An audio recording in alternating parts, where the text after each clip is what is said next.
After 5 years of marriage, I was still childless. Then one day, my mother-in-law angrily shoved me and shouted, "You're not a real woman. You can't even have children." Her words cut deep, as she went on to call me names and demanded that I leave the room and sleep outside on the balcony. I was stunned by her outburst, but what hurt even more was my husband's reaction. He didn't defend me. He stood silently by his mother's side, almost as if he agreed with her. I left the room feeling broken, but I promised myself I'd do something about it. My name is Talia, and I want to share my story with you. It's a journey through love, family conflict, and ultimately, my fight for independence. 5 years ago, I believed I had my life mapped out. At 30, I was a successful marketing executive who loved her work. I married Merrick, a 34-year-old with dreams that matched mine, and together, we were planning our future. We both wanted kids, but we also agreed to wait a few years to enjoy our life as a couple. At the time, it felt like a simple, practical choice. I never imagined that decision would lead to years of stress, pressure, and heartbreak. Merrick and I met at a corporate event. He was charming, ambitious, and we quickly fell in love. Our wedding felt like the start of a fairy tale, and for a while it was. We were happy and excited to build our life together, and we enjoyed the freedom of our early years without children. But everything changed when Merrick's father, Grayson, suffered a stroke. His family insisted we move into their home in Chicago to help with his care.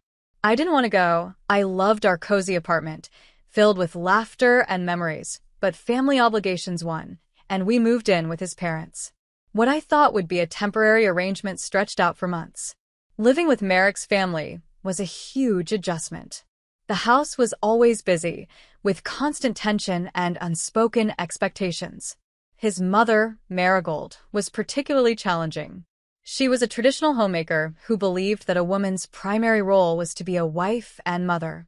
From the moment I stepped into their home, I felt the weight of her expectations pressing down on me. Marigold believed that my worth as a woman was tied to having children, and since I hadn't given her a grandchild, I became her target. In the beginning, her criticisms were subtle. She would say things like, "You should really learn to cook better," or "Merrick works so hard, a wife should support him more." These comments stung, but I tried to brush them off. I focused on my career, putting in long hours, and proving that I could contribute financially. I hoped that my dedication and hard work would help Marigold see my value beyond her traditional views. But as months turned into years, her comments grew more hurtful. I'll never forget one night after a long day at work. I came home exhausted, only to find Marigold waiting for me.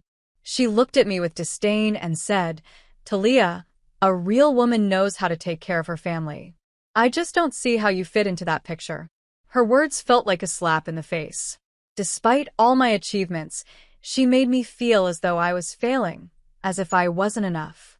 Merrick tried to stand up for me at first. He would tell his mom, "Talia works hard, and we're trying to have a baby. It just takes time." But as the months passed, I sensed that he was starting to give in to his mother's expectations, and I felt more alone than ever. The breaking point came when Merrick's sister, Juniper, returned home unexpectedly. She was pregnant and recently divorced, and her arrival threw the household into chaos. Marigold was thrilled. She finally had a grandchild on the way. But then, Marigold made a shocking decision. She decided that Juniper would need my room. "Talia, you'll have to move to the balcony," Marigold ordered, as if it were the most normal thing in the world. I was speechless. I didn't see it coming when my mother-in-law pushed me and yelled, "You're not a real woman. You're useless. You can't even have children." Her words tore through me. I stood there in shock, my heart breaking. I looked at Merrick, hoping he would stand up for me. He did protest, but his voice was weak, hesitant, as if he wasn't sure if he wanted to stand against his mother. In that moment, I realized just how isolated I was that I stood there, feeling like I could barely breathe. Marigold's words echoed in my mind, cutting deeper than I ever thought possible. "You're not a real woman if you can't make sacrifices for family," she snapped, throwing names at me that felt like sharp stones.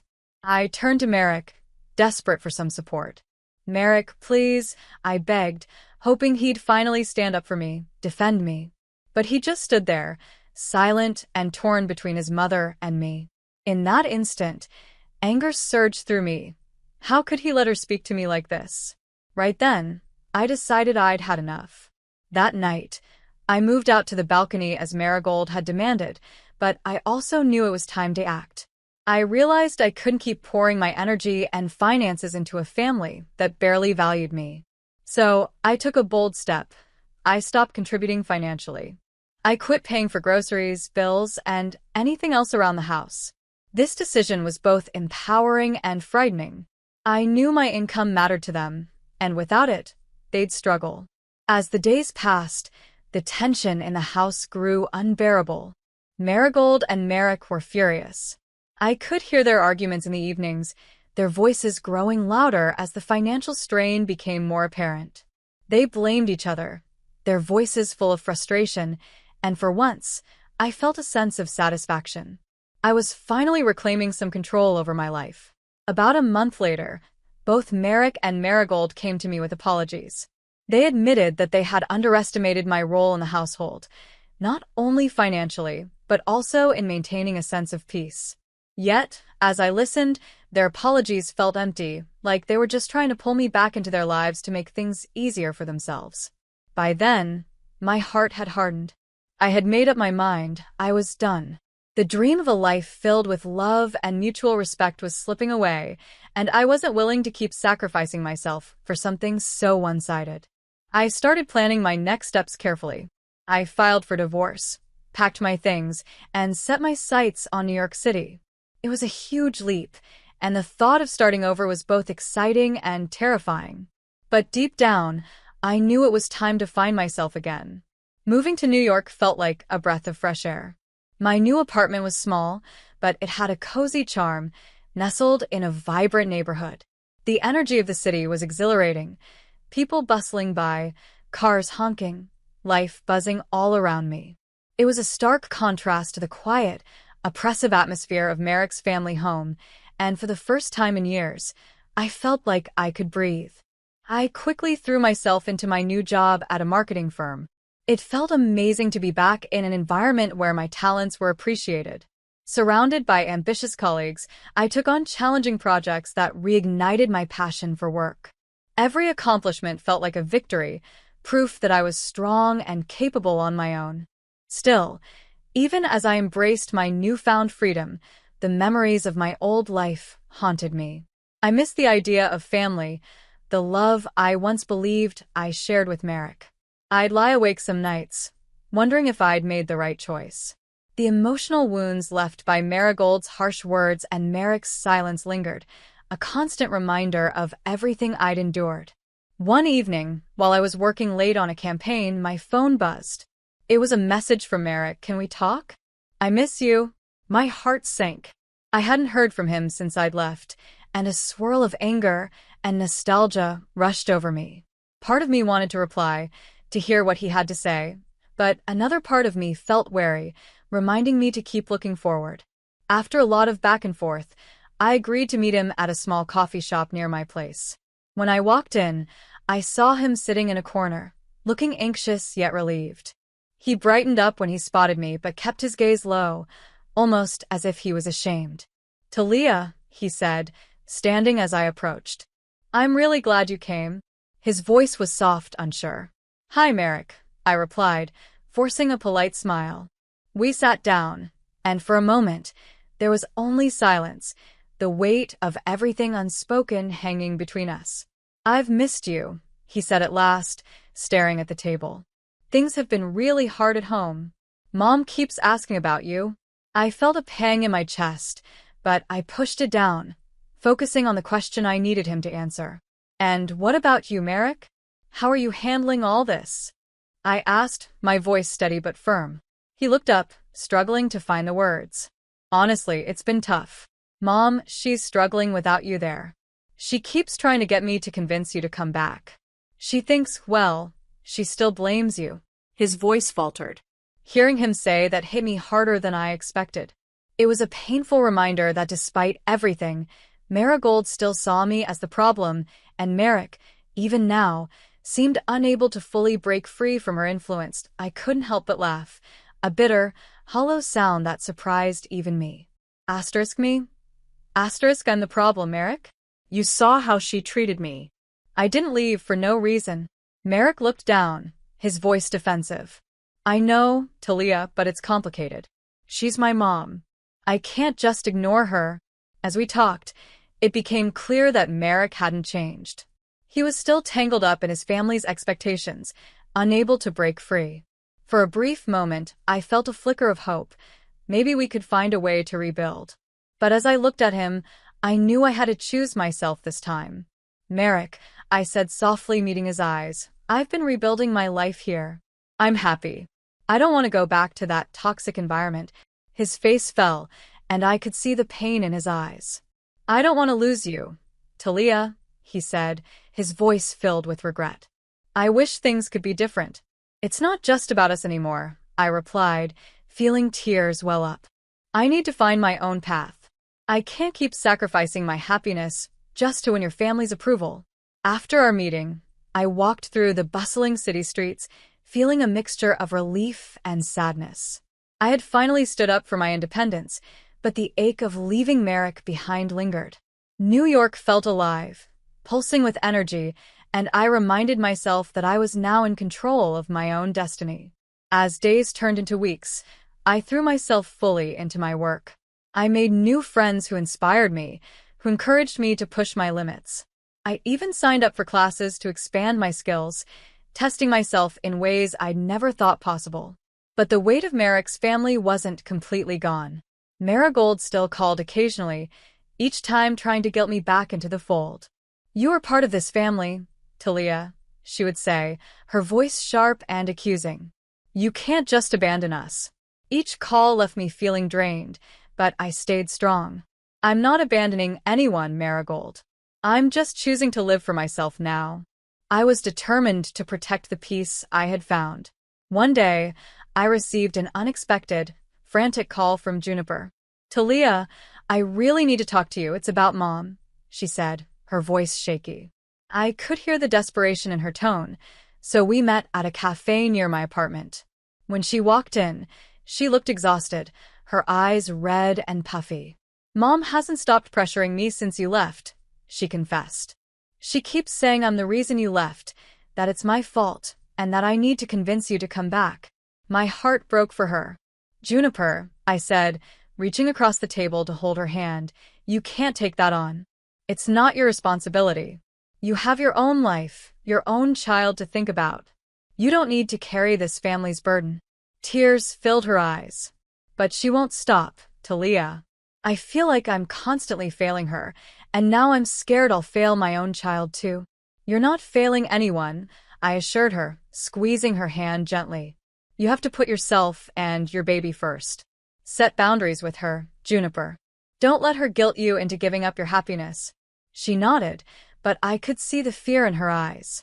I knew it wouldn't be easy for her to stand up to Marigold, but I hoped my words would give her the courage to protect herself. A few days later, I received a message from Merrick, asking if we could meet. I hesitated, unsure if I wanted to reopen old wounds. But after some thought, I agreed. We met at a quiet park, and when I saw him, I could tell he was carrying a heavy weight.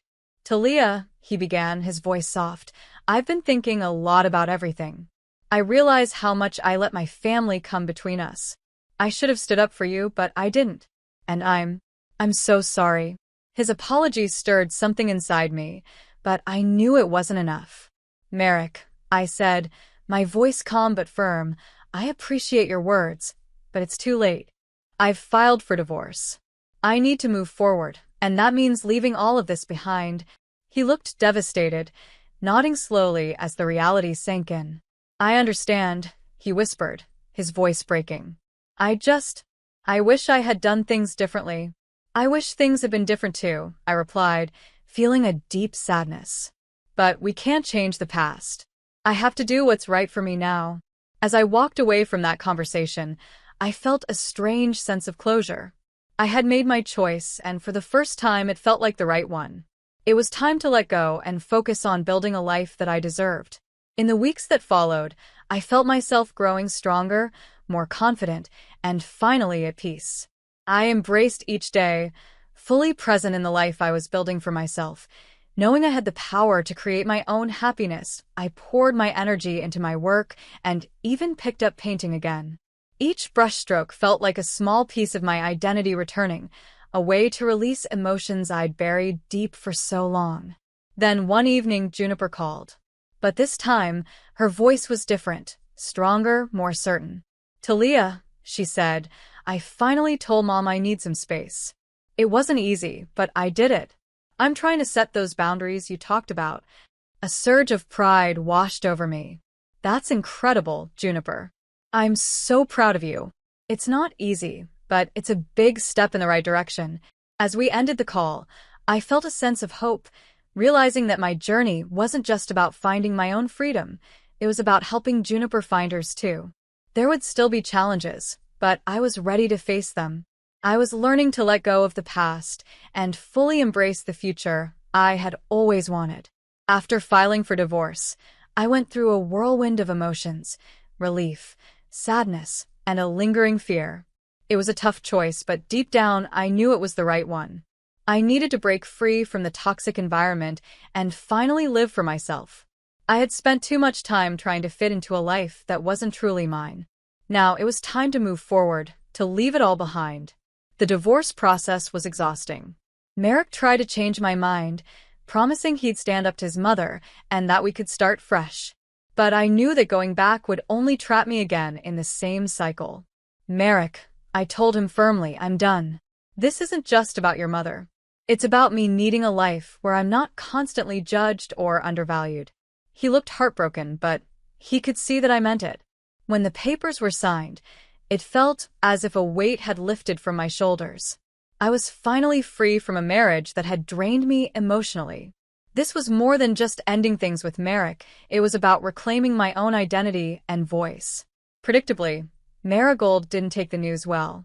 She called me in a fury, accusing me of tearing their family apart. "How could you do this to us?" to Merrick. "You're selfish," she yelled, her voice full of bitterness. But this time, her words didn't have the same power over me. I answered calmly, "Marigold, I'm not responsible for your happiness or your family's.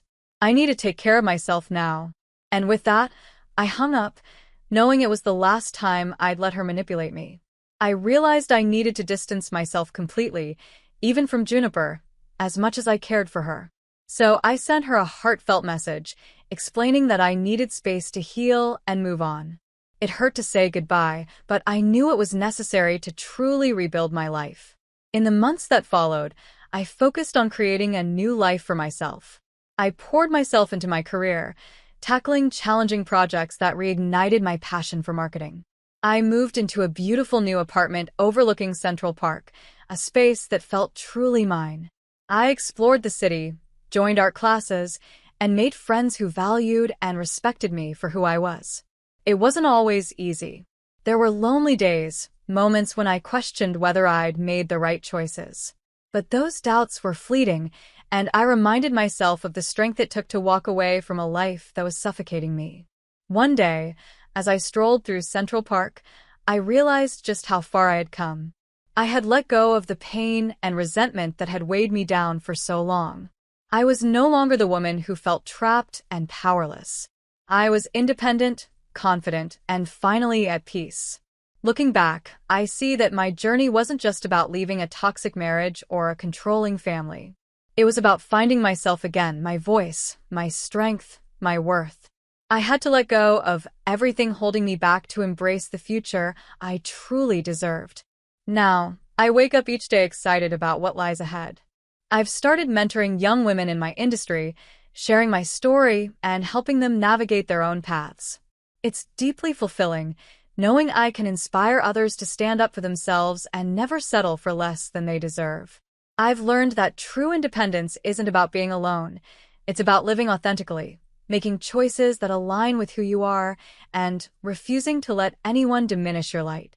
I'm proud of the woman I've become, and I'm excited for the future I'm building, a future that's truly my own. I may not know exactly what's next, but one thing is certain.